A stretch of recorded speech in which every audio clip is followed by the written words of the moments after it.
আপনারা চলে এসেছেন, আসুন রান্না করে আসুন। আজকে আমি সর্ষে দিয়ে পাবদা মাছ করব, আপনারা করবেন এবং দেখবেন আমি কীভাবে করছি।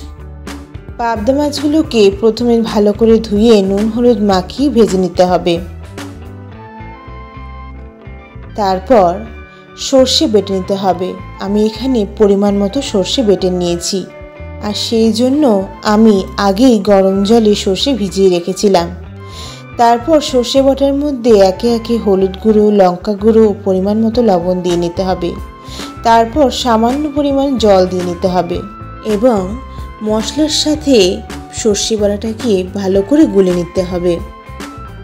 তারপর তেল গরম হলে তার মধ্যে পাঁচফোড়ন সম্বরা দিয়ে সেই বাটাটিকে দিয়ে লঙ্কা চিড়ে রাখা দিয়ে দিতে হবে এবং যখন ভালো করে ঝোলটি ফুটবে ভাজা মাছগুলোকে তার মধ্যে দিয়ে দিতে হবে।